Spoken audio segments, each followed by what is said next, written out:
نعرف دائما كل اللاعبين الذين أتوا هنا على بداية استعادة الموسم أنهم لم يعودوا إلى أفضل مستوياتهم البدنية، وهو كل اللاعبين الآخرين يبحث على أفضل فترة بالنسبة له على الميدان حتى يبرهن على أنه لاعب كبير وعلى النوعية التي يتحلى بها. اليوم سيلعب وأكيد ويمكنه أن يبرهن أيضا حبه وقناته، وستكون هناك بعض الجزئيات المهمة في هذه المباراة. نعم، إذا نتحدث عن بنزيما، أيضا الحديث عن بنزيما دائما ما يكون بعيدا عن المباراة، ولكن نحن نرى بنزيما، وانتم تحدثتم كثيرا كمحللين واخواننا يعني المحللين عبر قنوات ابو ظبي الرياضيه ان بنزيما دائما ما تكون ادواره خارج المربع خط 18، دائما ما يخدم رونالدو كثيرا.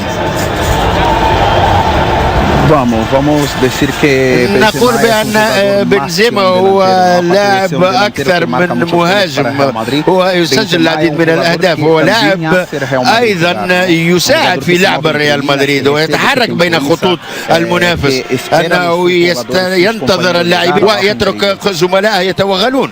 طيب نتحدث أيضا عن نقطة كثيرة يتحدثون عنها، بيكي والتحامل الكبير على بيكي.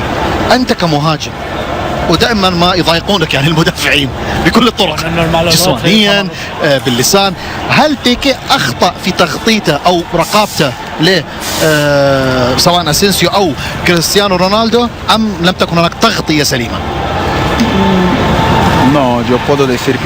لا أعتقد لم يكن مخطئا، ولكن تحصل بالنسبة لي الدفاع الذي يملك الكرة يعرف ما هو الذي يقوم، وأنت بإمكانك لا يمكن أن تترك اللاعب حتى يبعد الكرة عن قدميه ثم بعد ذلك يحاول. لكن الشيء الوحيد هو أنه أمام بيكي كان لاعبين من نوعية من موهبة كبيرة، كريستيانو وإسكو، ولكن أعتقد بأقل مساحة بإمكانه التسديد ويضع الكرة في تلك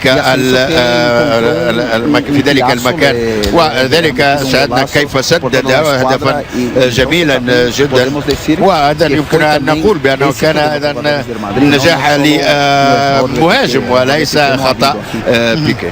أيضا الهجمة المرتدة ساعدتهم أكثر في أنهم يسجلون هذا الهدف، وطبقوا الهجمة المرتدة بسرعة سواء جول رونالدو أو اسينسيو. اليوم كما شاهدنا والآن الصور ممتازة، ميسي في وضعية ممتازة، يقدر يسوي اللي سواه رونالدينيو في البرنابيو 2005. خالد، ميسي يقدر يعمل كل شيء. ميسي إذا كان في حالته الطبيعية بنسبة 100% تثبت له مساحة ممكن يقلب موازين أي مباراة، والدليل على هذا الأرقام بتاعت ميسي في ال10 سنين اللي فاتوا أسامة، أرقام حتى قبل قدوم نيمار، حتى في غياب نيمار وفي تأثير نيمار.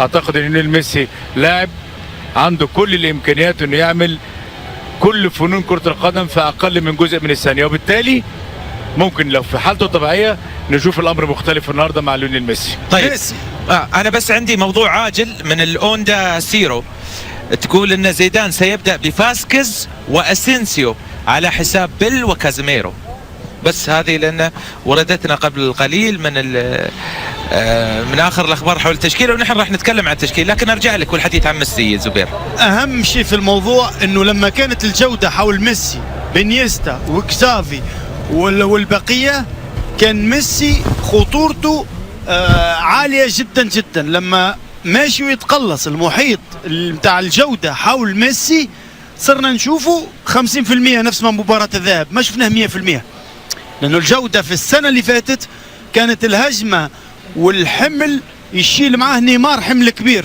على انه يجلب انظار المنافس او انه يشغل المنافس، والبقية يخلصون الهجمة.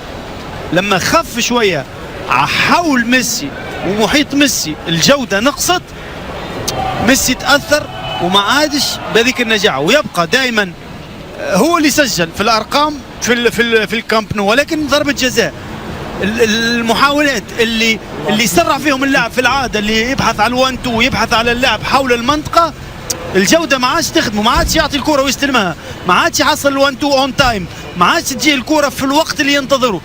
ميسي لما كان انيستا في الجودة وكزافي في الجودة ونيمار في الجودة، إذا حب يسرع واستلم الكرة وارتكز على لاعب في 1-2 أو 1-2-3، خلاص راحت الكرة، حصلها في الشبكة نهائيا. يعني هذا الشيء ما عاد موجود حول ميسي، ولكن يبقى اكيد صنع الفارق. ميسي عنده اي لكن يقدر تعامل. يسوي اللي عمله رونالدينهو ولا لا؟ بصراحه يقدر، انا نقول يقدر، انا نقول يقدر وانه قادر على كل شيء. ربنا سبحانه وتعالى. أنا أيضا أعرف وأقول أن ميسي هو من الكبار، وربما سيكون لديه القدرات بهذه الطريقة. أعتقد أنه هو